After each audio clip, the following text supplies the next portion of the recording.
ఈనాటి సమావేశానికి అధ్యక్షత వహించిన మన స్థానిక మాజీ శాసనసభ్యులు అంజనా యాదవ్ గారికి, ముఖ్య అతిథిగా వచ్చేసిన మన అసెంబ్లీలో టైగర్ కూడా పనికిరారేమో, వాళ్ళు ఉన్నది 64 మందికి ఒక్క మనిషి జవాబిస్తుండే అక్కడ నిలబడి. అట్లాంటి మహానుభావుడు ఇలా మన మధ్యలో ఈడ వచ్చి మనందరితో ఇదే విధంగా అంటే ఆయన మాట్లాడుతుంటే ఇన్స్పైర్. ప్రతి ఒక్క రోజు అసెంబ్లీ మేము చూడకుండా ఉండలేకపోతున్నాం. ఆ సమయం ఎప్పుడు వస్తుందా, హరీష్ రావు గారు ఎప్పుడు మాట్లాడతారా అని ప్రతి ఒక్క మనిషి ఇక్కడ ఉన్న కార్యకర్త మాత్రం మిమ్మల్ని చాలా మంది అప్రిషియేట్ చేస్తూ ఉంటారు, మాట్లాడుకుంటూ ఉంటారు. బజార్లో హోటల్ కాడ ఎక్కడ ఫ్రెండ్స్ కలిసినా అన్న ఎంత మందికి జవాబిస్తుండు అన్న, ఓపికకు వాళ్లకు శిరసు వంచి అలా దండం పెట్టవచ్చు అన్న. మీరందరూ మనందరం కలిసి అన్నగారికి ఆ విధంగా అభిమానిస్తూ ఉన్నారు మిమ్మల్ని అన్న. ఇంకొక చిన్న విషయము, మేము ఎక్కువ పొగడదలుచుకోలే, పొగిడేటోళ్ళు చాలామంది పొగిడినరు, అయిపోయింది. ఇంతవరకు మేము గత 10 సంవత్సరాల్లో టీఆర్ఎస్ పార్టీలో పనిచేస్తూ ఉన్నాం. కానీ కార్యకర్తలకంటూ పైకెళ్ళి కింది దాకా ఇలా మనం అధికారం ఉంటే ఆయన కావాలి, ఈయన కావాలి, అందరిని పిలుచుకొస్తాం. కానీ పిలుచుకొచ్చి ఆయన అవసరం తీరినాక వాడు పోతున్నాడు. ఈడ మేము ఉండేటోళ్ళం, ఈడ మావాడే కదా, ఈయనే కూర్చుంటాడు అంటాడు మా అంజన. మనం ఎక్కడ పోతారే, ఈయనే కూర్చో అంటాడు. మీరు ఏమనుకుంటే వాళ్ళను మెల్లగా చెప్తాడు, ఏమనొద్దంట. వాళ్ళు ఇవాళ మనల్ని ఏమో లోపలేసి ఈపులు వాళ్ళ కొడుతున్నారు. అవునా? వాస్తవమా? ఈ విషయము మన హరీష్ రావు గారి దృష్టికి నేను సమయం సందర్భం వచ్చినప్పుడు అక్కడ అసెంబ్లీలో పోరాటం చేస్తాడు కనుక పోరాట యోధుడు. అటువంటి వాళ్లకు మన కార్యకర్తల అభిప్రాయం తెలియజెప్పాలనే ఉద్దేశంగా నేను 2 నిమిషాలు మైక్ అడిగి రిక్వెస్ట్తోని, మేము అన్నిలా భావించొద్దు, మా బాధలు కూడా మేము చాలా మంది కార్యకర్తలు ఇవాళ జస్ట్ ఇట్లా మీరు ఎవరికేం ఫోన్ కాల్స్ ఏం రావు, మేము జస్ట్ ఇట్లా వాట్సాప్ చూసుకొని వస్తాం. మీరు ప్రతి ఒక్కరికి ఫోన్లు కొడుతూ వచ్చే వాళ్ళు ఉంటారు పెద్ద నాయకులు. కానీ పెద్ద నాయకుల తప్పులు వాళ్ళు కూడా కొన్ని తెలుసుకోవాలి.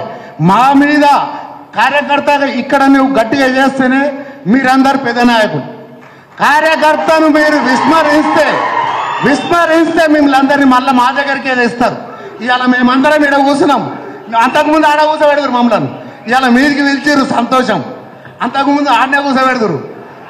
ఇప్పటికైనా కార్యకర్తను గుర్తించి, మీరు కార్యకర్తకు ఏ స్థాయిలో ఉండే, గ్రామ స్థాయిలో ఉంటే గ్రామ స్థాయి, మండల స్థాయి ఉంటే మండల, ఎంపీటీసీ ఉంటే ఎంపీటీసీ, ఇవాళ ఆ విలేజ్కి సంబంధించిన ఏ ఇష్యూ ఉండని మన ముఖ్యమంత్రి గారు చాలా మంచి పనులు చేసిరు. కానీ కార్యకర్త ద్వారా ఒక్కరికి కానీ మనం పనిచేస్తున్నామని చెప్పుకునే ధైర్యం లేకుండా పోగొట్టి డైరెక్ట్ ఆన్లైన్ ఏంది అది, మీ సేవ నాయకులు వీళ్ళకే సంబంధం. కార్యకర్త ద్వారా నేను ఒక రైతు కోఆర్డినేటర్ నాకు ఒక పోస్ట్ ఇచ్చిరు, కానీ ఆఫీసు లేదు, కుర్చీ లేదు. అయినా సరే మా పెద్ద మనిషి ముఖం చూస్తే మేము ఎప్పటికీ దూరం పోం. కానీ అవకాశం వచ్చింది కనుక చెప్పాల్సి వస్తుంది. ఆ విధంగా మమ్మల్ని దూరం పెట్టి మీరు ఇది మర్చిపోండి, విధానం మార్చండి. ఎందుకంటే మేము కాంగ్రెస్ సంస్కృతిలో ఉండి వచ్చినాము. అక్కడ మేము ఏం మాట్లాడినామో ఏం చేసినామో నాయకులను బెదిరించుకొని దూరం జరిగి వచ్చిన వాళ్ళమే. అక్కడ ఎమ్మెల్యేని వదులుకొని మేము ఇక్కడికి వచ్చినాము. ఆ అంజనన్ ఆయన ఏమన్నాడు పాపం మమ్మల్ని, కానీ అవతల ఆయన అనకుండా పుల్లలు పెట్టి ఇస్తుంది. అందుకోసం మేము ఆయనకు దూరం అయితే ఆయనను మీరు మా జాతక తెచ్చుకొని మళ్ళీ పంపించరు. ఆయన వల్ల మేము ఇలా ఓడిపోయినామండి. మీరు ఇట్లాంటి మా అభిప్రాయాలు లేకుండా మీరు కార్యకర్త అభిప్రాయాలు కూడా తెలుసుకోవాల్సిన అవసరం ఉంటుంది. ఒక ఎమ్మెల్యే ఓడిపోయిండు అయినా మన పార్టీలోకి వచ్చిండు అంటే మనం ఎందుకు, ఏం అవసరం ఉండే మనకు? గెలిచిన నాయకులుగా వాళ్ళని తీసుకొచ్చి మనం ఇక్కడ పెట్టుకోనికే ఇవాళ మా పరిస్థితి ఏంది? ఇక్కడ ఇడిచిపెట్టే అక్కడ ఏమన్నా అంటే పట్టేళ్ళు అందరూ పోయినరు అంజాన్ అంటుండే, మేము రెడ్డిలంతా మాకు ఖిలాఫ్ చేస్తారంట. అంటే మేమంతా రెడ్డిలేం కాదా? మేము చేసిన వాళ్ళం కాదా? ఇదే మాట అన్నాడు నన్ను. ఇంతమంది రెడ్డిలు ఎమ్మెల్యేలు రాయడం నోళ్ళు పార్టీకి చేస్తలేమా?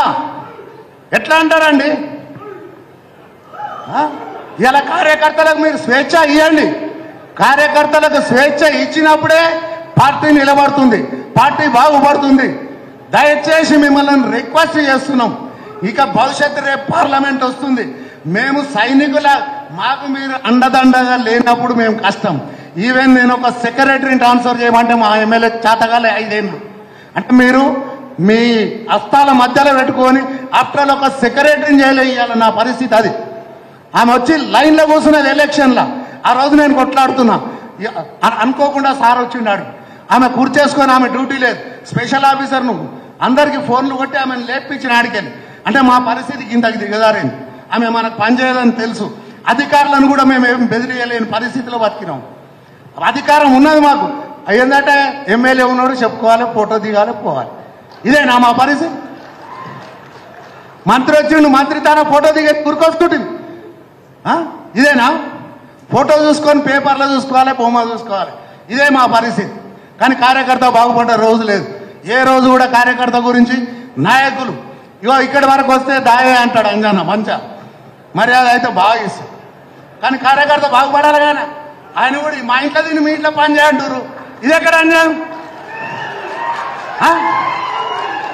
ఇప్పుడు వీళ్ళంటే పెద్దోళ్ళ వాళ్ళు ఎట్లాగానే అంటారు. మనం మా ఇంటికాడ వ్యవసాయం చేసుకోవాలి, ఇడికి రావాలి.